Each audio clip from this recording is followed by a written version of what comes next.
Apa yang di pikiran lo ketika mendengar negara Meksiko? Mungkin sebagian dari lo bakalan bayangin bahwa negara ini punya keindahan dan kemegahan. Karena nggak bisa kita pungkiri nih, kalau Meksiko ini juga punya wisata yang cukup menarik. Mulai dari dikenal karena peradaban kunonya, kuil-kuil kuno, istana-istana, sampai destinasi wisata kayak Pantai Cancun yang jadi tempat favorit buat dikunjungin turis.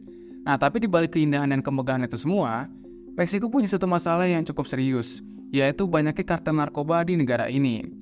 Hal itu bisa dilihat keseriusan pemerintah melawan kartel narkoba di Meksiko yang udah dimulai sejak tahun 2006. Dan hal itu dilakukan oleh Presiden Meksiko yang bernama Felipe Calderón yang membuat misi bernama Operasi Michoacán. Operasi ini bertujuan buat menangkap gembong-gembong narkoba yang semakin terorganisir sejak tahun 90-an. Dan operasi ini ngabisin dana sekitar 1,5 miliar US dollar atau mungkin kalau dirupiahin itu sekitar 21 triliunan. Ya gue gak heran sih ya kalau pemerintah Meksiko tuh sampai ngeluarin dana segitu besarnya, karena waktu itu kerusuhan itu udah menyebar ke hampir seluruh wilayah di Meksiko. Yang mana kota-kota yang sebelumnya itu punya kehidupan normal, tiba-tiba berubah jadi kota dengan tingkat kekerasan yang tinggi. Karena saat itu terjadi perang antar kartel narkoba di Meksiko. Bahkan berdasarkan data Journal of International Affairs yang berjudul Calderon's War, Amerika Serikat juga ikut nyumbang sekitar 1 miliar US dollar buat operasi tersebut. Karena mayoritas narkoba di Meksiko itu banyak diedarkan di Amerika Serikat. Nah, yang bikin herannya lagi, kartel-kartel ini nggak segan gitu buat nyewa penegak hukum swasta buat ngelindungin pasar mereka. Dan juga mereka tuh membangun hubungan khusus sama geng-geng jalanan, tujuannya supaya distribusi obat-obatan mereka itu berjalan dengan stabil dan nggak ada lagi halangannya. Dan kalau gue lihat laporan Amnesty International, ada 200.000 orang yang tewas dalam operasi tersebut. Sementara 28.000 orang lainnya itu dinyatakan menghilang. Dan berita baiknya sih operasi itu berhasil menangkap 25 dari 37 orang bos kartel Meksiko yang dicari-cari di negara tersebut. Nah, tapi persoalannya, gembong-gembong narkoba ini nggak tinggal di aja. Mereka bahkan bikin kartel baru lagi yaitu Los Zetas. Bahkan kartel itu sampai membunuh hampir 200 buruh migran. Dan ini jadi pertanyaan gitu, sebenarnya mereka tuh ada kepentingan apa sih sampai bikin banyak kartel narkoba yang baru? Nah, makanya di video kali ini, aku pengen bahas kenapa banyak kartel narkoba di Meksiko. So, disimak sampai habis.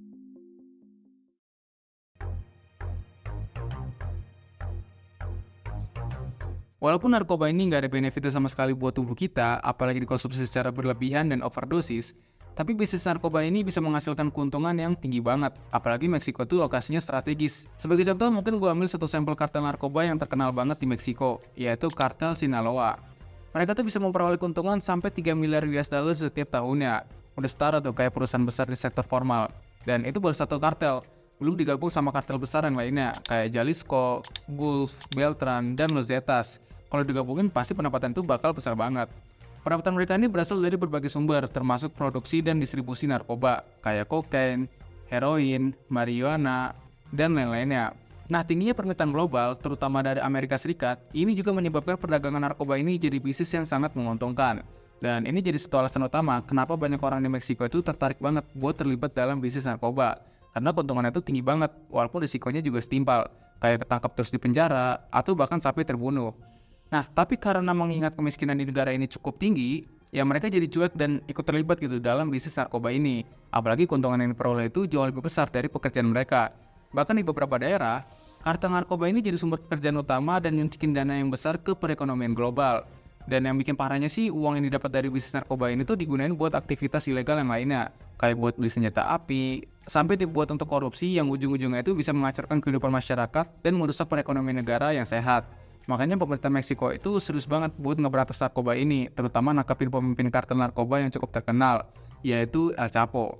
Sebenarnya El Chapo ini jago banget loh kabur ya, karena dia tuh udah 3 kali ditangkap, yaitu di tahun 2011, 2014, dan di tahun 2015. Tapi yang hebatnya, dia tuh selalu berhasil gitu buat melarikan diri. Dan salah satu cara dia kabur itu dengan menyuap sipir, sampai kabur lewat terowongan. Dan hal ini ngingetin gue sama salah satu gembong narkoba di Indonesia yang bernama Freddy Budiman yang nyeludupin 1,4 juta pil ekstasi ke Indonesia. Bahkan pas dia di dalam LPN Cipinang, dia tuh bisa bikin pabrik sabu yang produksinya itu 2 kg setiap produksinya. Dan itu makan waktu kurang lebih sekitar 54 jam. Itu udah gak kebayang sih ya, perputaran duit dan keuntungan itu sebesar apa. Dan yang gak habis pikirnya tuh kenapa bisa gitu sampai buat produksi sabu di dalam penjara. Aneh banget ya kan. Makanya Freddy Budiman ini akhirnya dihukum mati pas di tahun 2016. Sementara El Chapo ini itu sampai saat ini masih berada di bui karena dia dihukum penjara seumur hidup.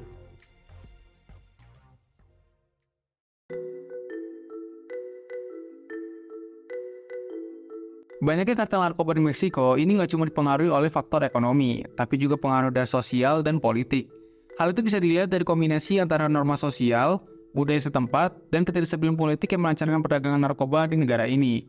Misalnya aja kayak di daerah terpencil, kartel narkoba itu udah jadi bagian integral dari masyarakat, karena mereka itu nggak cuma nawar pekerjaan dan pendapatan yang stabil, tapi juga memberikan perlindungan dan bantuan finansial kepada penduduk setempat.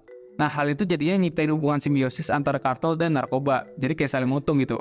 Apalagi nih ya, kartel narkoba ini sering banget manfaatin yang namanya ikatan keluarga. Jadinya lingkup kartelnya itu ya mereka-mereka juga gitu. Mereka bisa ngebentuk koneksi yang kuat, bahkan mereka tuh susah ditembus sama pihak dari luar. Dan ketidakstabilan politik juga turut berpengaruh terhadap perkembangan kartel narkoba di Meksiko. Pemerintah di sana tuh mau dari pusat atau negara bagian, itu sering banget gagal dalam menegakkan hukum dan memberantas korupsi. Jadinya ini memberikan kartel kebebasan untuk beroperasi tanpa takut akan tindakan hukum yang serius.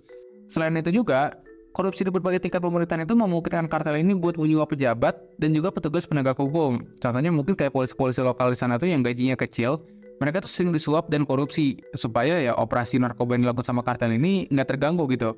Nah, selain itu juga nih ya, perubahan kebijakan yang sering terjadi dalam upaya memberantas korupsi, ini jadi menciptakan ketidakpastian dalam penegakan hukum. Karena ketika kebijakan ini berubah-ubah, kartel ini bisa menyesuaikan strategi mereka supaya tetap bertahan dan bahkan berkembang. Tentunya pengaruh sosial dan politik ini berdampak signifikan banget terhadap masyarakat Meksiko. Karena kartel narkoba ini nggak cuma mempengaruhi kehidupan sehari-hari lewat intimidasi aja, tapi juga merusak tatanan sosial dan ekonomi yang ada. Contohnya masyarakat itu jadi bergantung banget sama kartel buat mata pencarian, apalagi mereka tuh sering pakai kekerasan dan ancaman untuk mempertahankan kekuasaan mereka. Dan mereka tuh gak sungkan gitu buat melakukan pembunuhan, penculikan, dan lain-lainnya. Dan ini udah jadi bagian dari kehidupan mereka. Nah makanya nih ya, mau di negara manapun, memberantas narkoba ini tuh bener-bener gak gampang, karena udah kayak siklus berulang-ulang yang sulit banget buat diputus. Apalagi sampai ada suap penyuap dan korupsi yang dilakukan sama pemerintah. Ya sampai kapanpun gak bakal ketemu akarnya ya. Sebenarnya sih satu-satunya jalan ya cuma kesadaran dari seluruh masyarakat bahwa penggunaan narkoba secara ilegal ini tuh cuma bisa merusak kesehatan dan juga memberikan dampak yang buruk terhadap kemajuan suatu negara.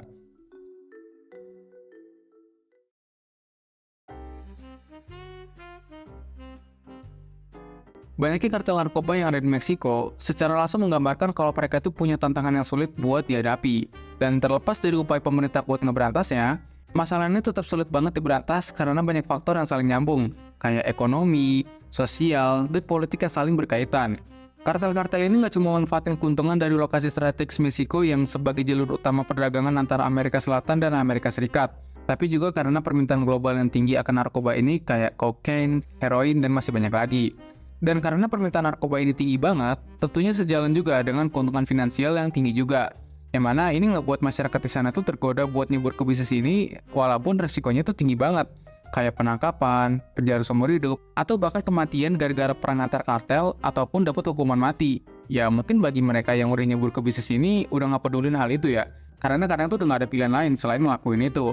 Bahkan ya, mereka tuh gak cuma nawarin pekerjaan dan keamanan bagi warga setempat, tapi juga ngasih perlindungan lewat ancaman atau kekerasan kepada orang yang berani menentang atau mengganggu operasi mereka. Ya logikanya sih sama aja ya, di semua kasus ada aja gitu ancaman yang datang kalau udah nyenggol soal ladang duit ataupun bisnis. Nah, di samping itu semua, ada faktor korupsi dan ketidakstabilan politik yang terjadi di dalam pemerintahan Meksiko. Yang mana ini tuh juga turut mendukung keberlangsungan operasi kartel di Meksiko. Dan sebenarnya nggak cuma di Meksiko aja, tapi di negara lain pun kalau pemerintahannya lemah, ya ini jadi celah masuk buat mereka melakukan suap sampai melakukan operasi bebas tanpa terlalu banyak intervensi dari aparat hukum. Apalagi kebijakan itu sering berubah. Kartel ini makin gampang aja ngatur strategi mereka secara fleksibel. Kalau gue lihat sih dampak yang dirasain itu lebih ke masyarakatnya ya. Karena mereka itu harus terjebak ke dalam siklus kemiskinan dan kekerasan yang sulit buat terputus.